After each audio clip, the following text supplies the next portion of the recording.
তুমি কি জানো জাহান্নামের 7টি স্তর আছে? আল্লাহ কাকে কোথায় রাখবেন তা জানলে তোমার জীবন বদলে যেতে পারে।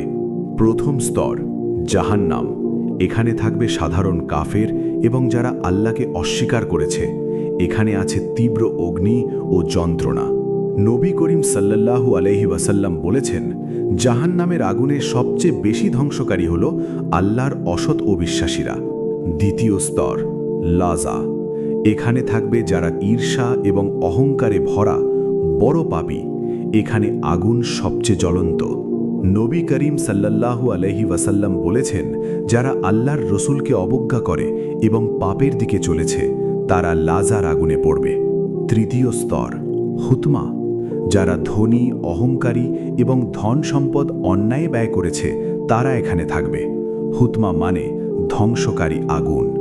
নবী করিম সাল্লাল্লাহু আলাইহি ওয়াসাল্লাম বলেছেন, ধন সম্পত্তির প্রতি অহংকারী এবং অন্যায়ভাবে লালসা করা লোক হুতমায় দগ্ধ হবে। চতুর্থ স্তর সাকার। যারা আল্লাহর নির্দেশ অমান্য করেছে, ন্যায় ভঙ্গ করেছে তারা এখানে থাকবে। কোরআনে বলা হয়েছে, সত্যি যারা অবিশ্বাসী এবং ন্যায় বিপরীত কাজ করেছে তারা সাকারের অধীনে থাকবে। পঞ্চম স্তর জাহিমুন। যারা অন্যকে কষ্ট দিয়েছে, হত্যা বা জঘন্য পাপ করেছে তারা এখানে থাকবে। নবী করিম সাল্লাল্লাহু আলাইহি ওয়াসাল্লাম বলেছেন, যারা অন্যকে হত্যা ও শোষণ করেছে তারা জাহিমনে থাকবে। ষষ্ঠ স্তর হাবিয়া। সবচেয়ে বড় অবিশ্বাসীরা যারা আল্লাহকে অস্বীকার করেছে তারা এখানে যাবে। কুরআনে বলা হয়েছে, অবিশ্বাসীরা হাবিয়ার নিচে যাবে। সর্বশেষ স্তর জাহান্নাম আল আলা। এখানে থাকবে সবচেয়ে বড় পাপী এবং আল্লাহকে অস্বীকারী। এখানে গভীরতম আগুন এবং চরম যন্ত্রণা।